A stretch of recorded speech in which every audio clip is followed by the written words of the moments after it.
Church के नेता पवित्र हृदय कैथेड्रल में विश्वव्यापी शोक प्रार्थना के लिए एकजुट हुए।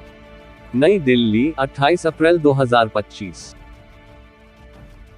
ईसाई एकजुटता की एक मार्मिक अभिव्यक्ति में चर्च के नेता और विभिन्न संप्रदायों के श्रद्धालु एक विश्वव्यापी शोक प्रार्थना सेवा के लिए पवित्र हृदय कैथेड्रल में एकत्र हुए और यह कार्यक्रम 1 थिस्सलुनीकियों 4:13 के अंश पर केंद्रित था, जिसमें विश्वासियों को इन शब्दों से एक दूसरे को प्रोत्साहित करने की याद दिलाई गई।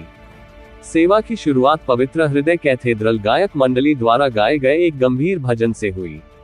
कार्यक्रम के समन्वयक फादर नॉर्बर्ट हरमन एसवीडी ने सभा का स्वागत किया और शाम के कार्यक्रम का परिचय दिया। फिर रेव डैनियल ने शास्त्र पढ़ने का नेतृत्व किया, जिसमें अनंत जीवन के ईसाई वादे में पाई जाने वाली आशा और आराम की ओर ध्यान आकर्षित किया गया। मुख्य संदेश परम पूज्य आर्कबिशप लियोपोल्डो गिरेली, अपोस्टोलिक नंसियो और भारत में वेटिकन के राजदूत द्वारा दिया गया।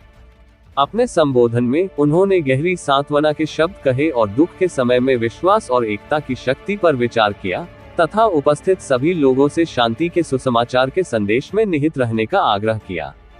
इसके बाद मालनकारा चर्च के विकार जनरल फादर विनयानंद के नेतृत्व में आस्थावानों की प्रार्थना की गई।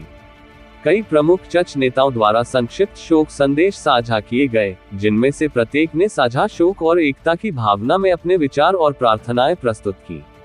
उनके शब्द मंडली के साथ गहराई से जुड़े तथा सामूहिक शक्ति की गहन भावना प्रदान की। आर्कबिशप अनिल जेटी कोर्टो ने समापन टिप्पणियों के साथ शाम को समाप्त किया, जिसमें दुख के क्षणों में परंपराओं के पार एक साथ खड़े होने के महत्व पर जोर दिया गया।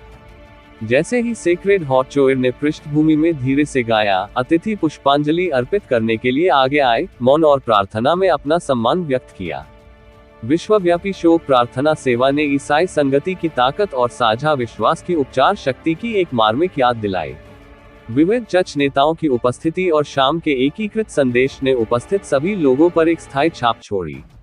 Doctor father Norbert Herman S V D, निदेशक, आयोग फॉर इक्यूमेनिज्म।